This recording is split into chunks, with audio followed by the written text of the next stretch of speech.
by the sea, by the beautiful sea. you and me, You and me, oh how happy we'll be. when each wave comes a-rolling in. We will duck or swim. And Morning. loud and full Welcome around to the another water. episode of Our Lives, Our Future. Today we're sponsored by the City of Chula Vista, the South Bay Historical Society, the Chula Vista Heritage Museum, and the Chula Vista Public Library. I want to thank you all for being with us today. We have the pleasure of interviewing today the Executive Director and Founder of Ocean Connectors, and that's Frances Lang. That's right. Thank you Hi, for having me, Harry. No, you're welcome, and thank you, Frances. Can you start off by telling us where you were born and raised, and what influences were on you when you were young and you connected with nature? Absolutely, yes. So I grew up in Ojai, California, which is in Ventura County, and it's an area that's just really focused on nature and wildlife and environmental conservation. So I grew up exploring the outdoors and, chasing frogs and snakes in the Ventura River bottom and going to beaches. So it was an experience that really shaped who I am today. And I didn't realize as I was growing up that those are experiences that not all children have access to. And so I just really fell in love with nature early on, and I find that we hear that often with people that grow into environmental careers, is that they had these important experiences during childhood. And so that's my case as well, is that I fell in love with nature very early on, and I knew that it was going to be a part of my career path, and so that's led me to where I am today.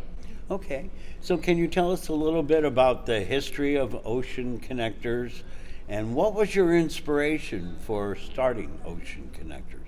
Sure. Yes, so Ocean Connectors was formally established in 2007, and the inspiration for me was moving to San Diego after college and realizing that in urban areas like San Diego and Chula Vista, that not all children grew up connecting with nature. And so I really realized there was an issue there, that local kids didn't necessarily go to the beaches, and they didn't necessarily go to wildlife refuges, and they just weren't having that same experience. And so that really inspired me to find my path within the environmental field. And so that was my inspiration. And for Ocean Connectors, partnerships have always been essential to our work. And in particular, in the beginning, our partnership with scientists from the Southwest Fisheries Science Center in La Jolla, which is part of the National Oceanic and Atmospheric Administration. Those scientists were running a sea turtle research site on the shores of San Diego Bay. Yeah, right outside the South Bay power plant, which is no longer there. It's been removed. I'm sure you remember the power plant there. Uh-huh. Yeah. So at that site, they were conducting research on a population of green sea turtles, and many people don't know that we have green sea turtles inside San Diego Bay. I know you know that, and you've seen them. Green right? sea turtles, that's incredible. Yeah, right. So if you're lucky, you can see them sometimes. And so the scientists actually allowed our Ocean Connectors students to come to their site on the shores of South San Diego Bay and to watch the research they were doing. And so we brought 6th grade students from Chula Vista schools and National City schools and San Diego schools out to the waterfront, and they actually got to watch research taking place on these huge green sea turtles, some weighing upwards of 300 pounds, and they got to talk to the scientists and ask questions, and it was an amazing experience for the children and also for our team to see these beautiful animals coming up out of the bay, and they were always released back into the bay. So watching that research for these children was really inspiring, and again, the partnership with the scientists of the Marine Turtle Research Program at the lab there has been just very important for our work, and that mentorship that the students had talking to real life scientists was inspiring, because they didn't always see themselves maybe as scientists, but having a chance to talk with them is something that can really shape your vision for your future. Okay, so what exactly is the mission for Ocean Connectors, and what are your goals in the future and right now as you are going along? Sure. So the Ocean Connectors mission is to educate, inspire, and connect youth from underserved Pacific coastal communities through the study of migratory marine life. Okay. So our work really involves using migratory marine species to educate and connect students. So we work locally here in San Diego County, actually in National City, as well as down in Mexico. And we use the marine species that travel across the Eastern Pacific Ocean as a way to educate students and to capture their attention and to convey what we call stewardship themes. So really trying to get the children inspired to take action, to help the environment, and for them to be optimistic that there's still hope for all these wonderful animals that we care so much about. So our goals are to educate, inspire, and connect. And what we mean by that is to educate is really to teach the students about ocean science and to have them also doing well in school. So aligning our ocean conservation messaging with their academic subject matter. So things like next generation science standards and Common Core, which were academic standards that the schools are teaching. So really trying to have our programs have true academic benefit for the kids. And also we're trying to inspire them to really take action. So hoping they'll go through our programs and then they'll want to make changes in their lives and take little steps each day to help the planet. And then the connect piece is really exciting. That's when we actually bring children on field trips to the coast. We do all sorts of cool field trips, and for many of the kids, it's their first time being at the beach or being on a boat or seeing a whale or a sea turtle. And so that's an incredible moment for the kids. Many of the kids have never been on a boat before in their entire life. And we've been doing that for many years, and it's really a special opportunity taking children out for the first time on the water. So that's with Flagship. We also work with the Port of San Diego. They're one of our original partners, and they've been with us since the very beginning, providing funding as also as in-kind services and support.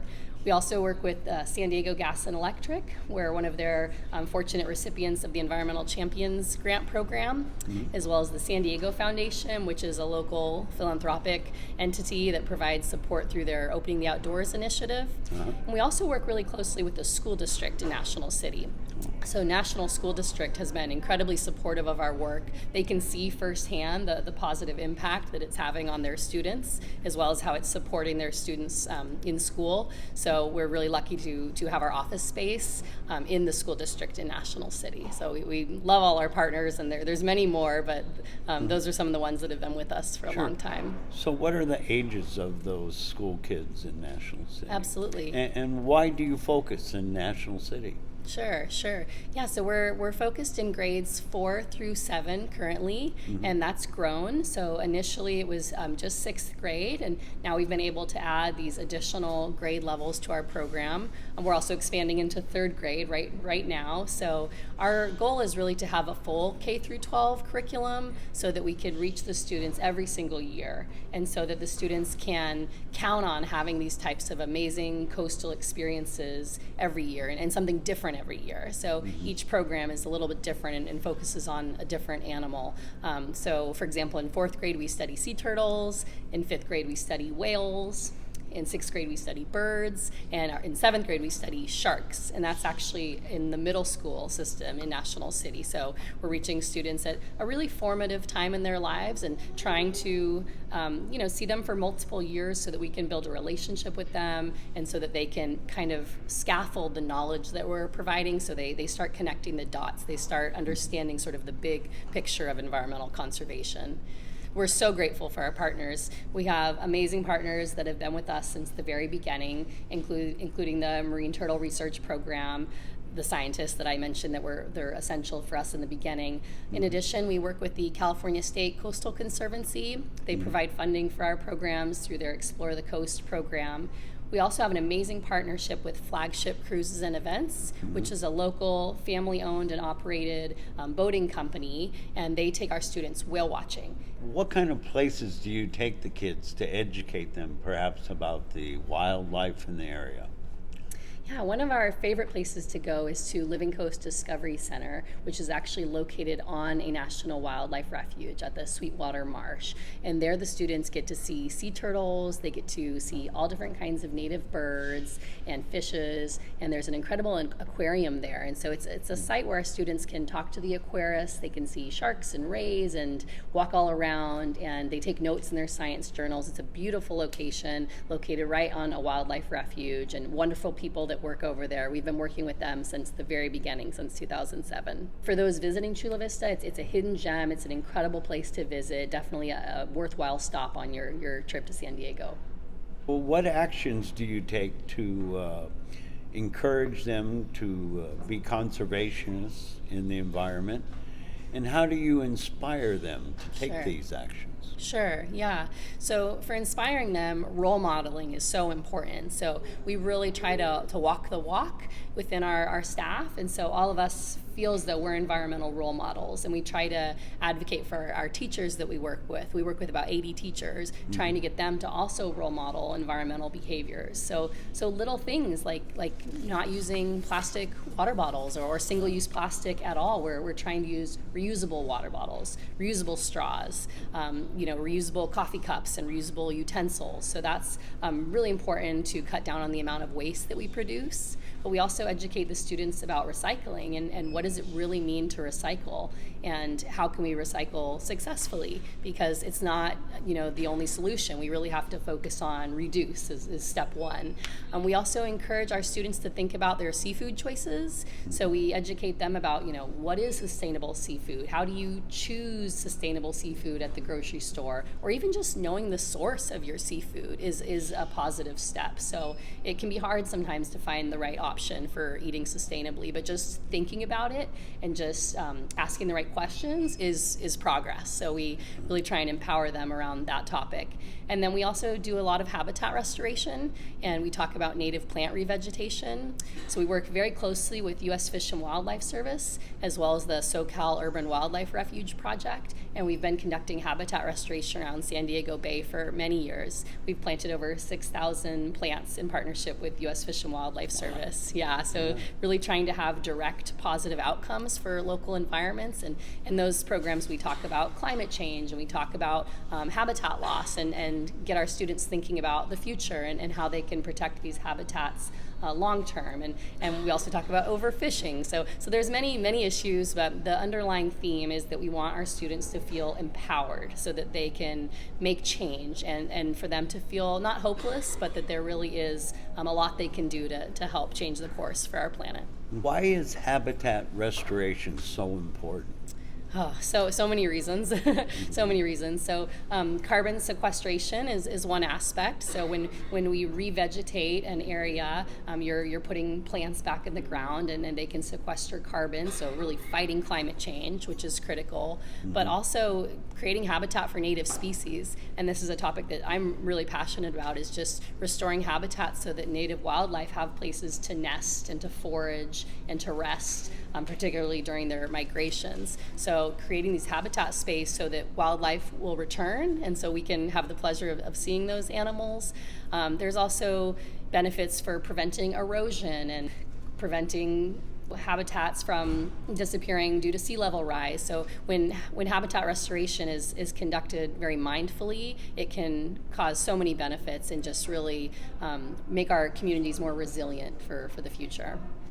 In your habitat restoration, how does stormwater coming down from the higher elevations into the bays and into the oceans, how does this factor into habitat restoration?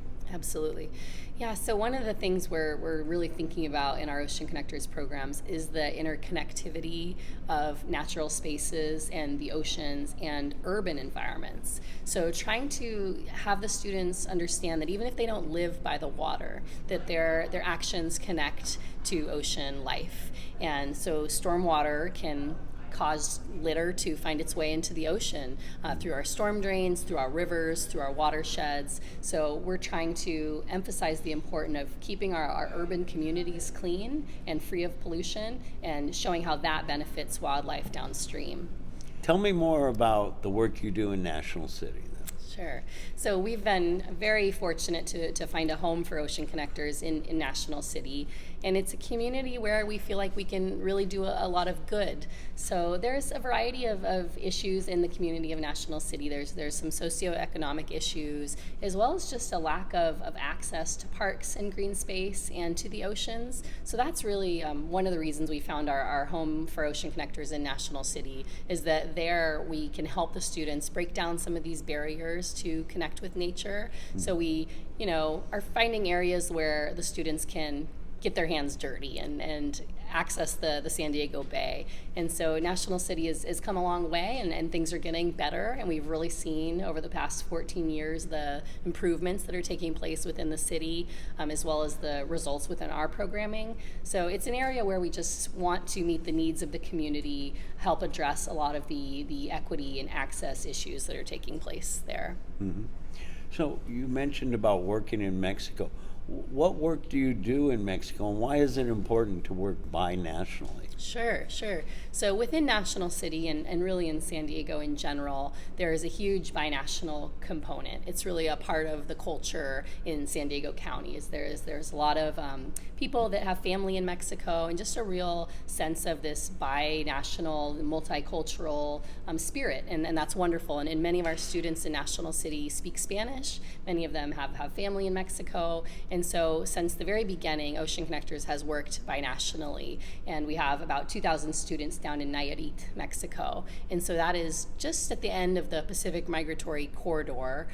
So it's on the mainland of Mexico. And our students there do similar activities to what they do here. So things like going to aquariums and going to sea turtle camps and going out on boats and going whale watching. And so those activities, when the students are doing them together, but over 1,000 miles apart, is really inspiring for the children. So they learn that they have this pen pal down in Mexico doing similar activities, and then they write letters about it, and they make videos for each other, and they communicate about what they're doing, and that's really influential. So the children, they influence one another, and parents are probably well aware that the kids are very influenced by one another. Their peers is a really strong source of influence, and so allowing the kids to communicate and say things like, I'm picking up trash in my community, can you do the same down there, is a really important dialogue for the children to have.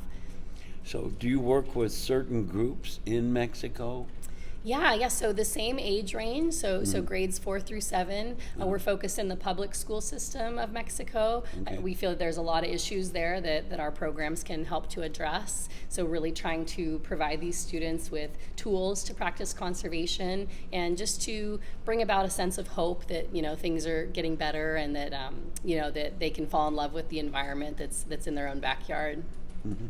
So these communities like National City, and perhaps some in Mexico, the South County, they're dealing with some very big stormwater issues.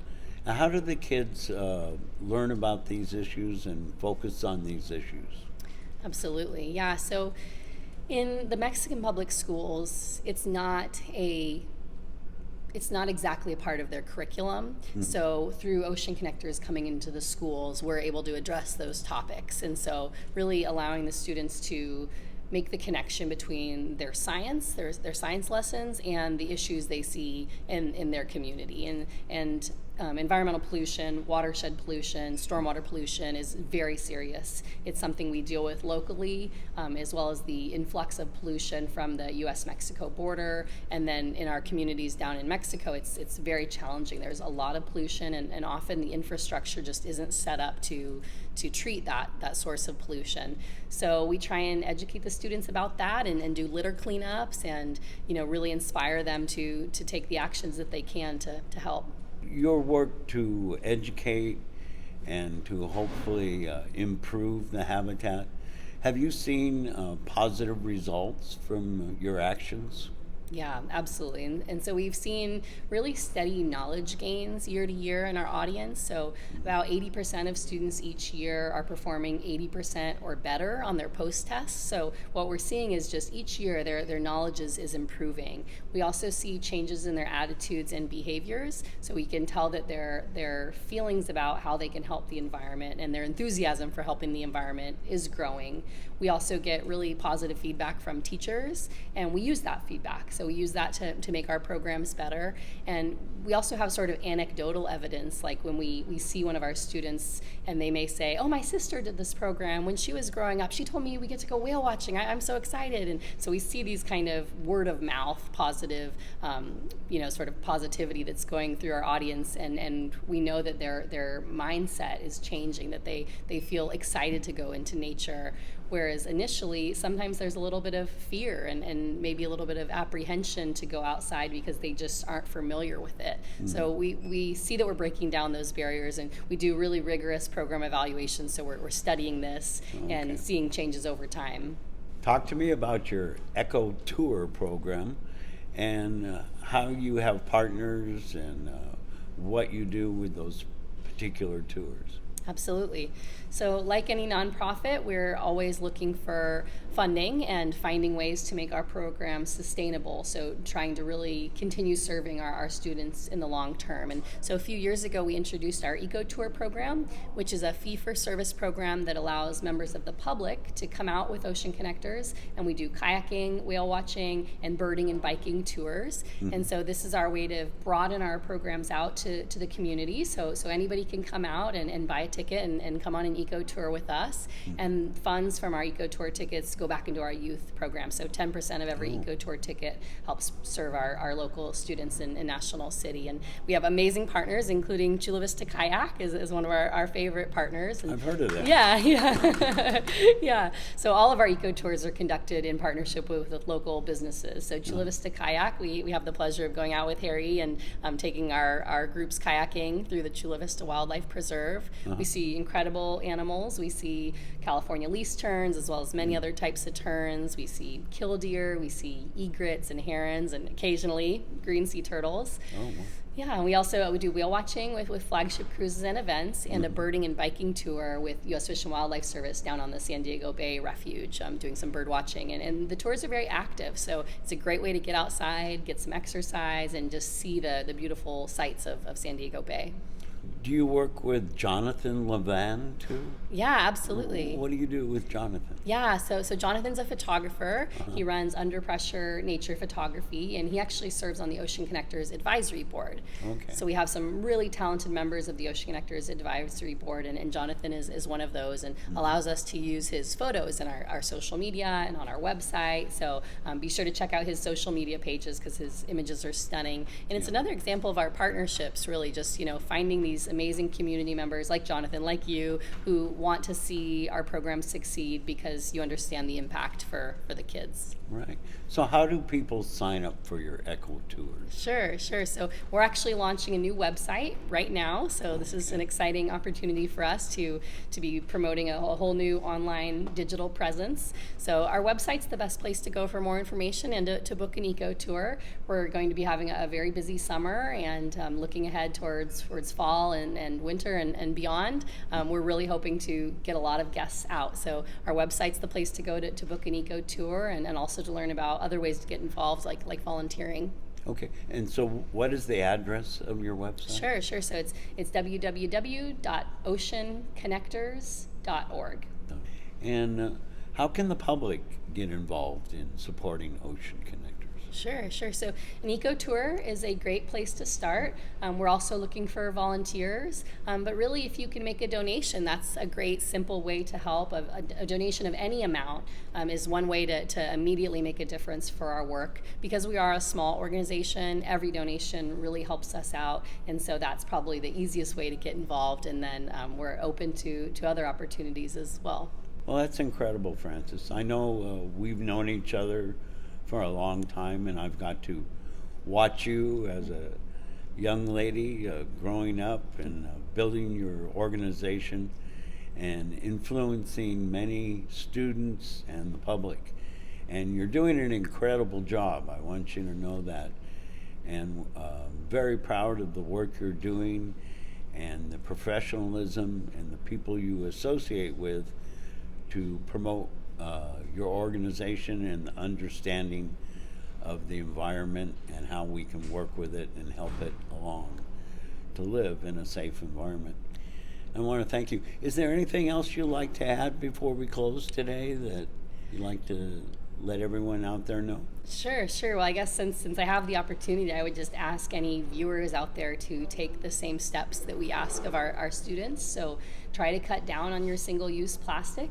If you can get a reusable water bottle, and try to say no to plastic utensils at restaurants, and try to not use plastic straws. Those are little actions that taken together can really make a difference. And then, you know, we're really seeing the urgency of the climate crisis. So trying to take public transportation or walk and avoid using the car as much as possible is really important. And to, you know, educate others. That's one of the big things that we can advocate to our family and our friends, and to put thought into each of our actions. And I think just that consciousness, that awareness that we're making choices each day that impact the environment is so important. So that would be my one ask, would just be for everyone to look at what you're doing and see if you can make some changes to help the planet. Okay, I appreciate it, Frances. Thank you very much. Thank you, Harry. And thank you for joining us in another episode of Our Lives, Our Future. Or swim Thank you. And we'll float and fool around the water. over and under. And then up for air. Pa is rich, Ma is rich. so now what do we care? I love to be beside your side. Beside the sea, beside the seaside, by the beautiful sea.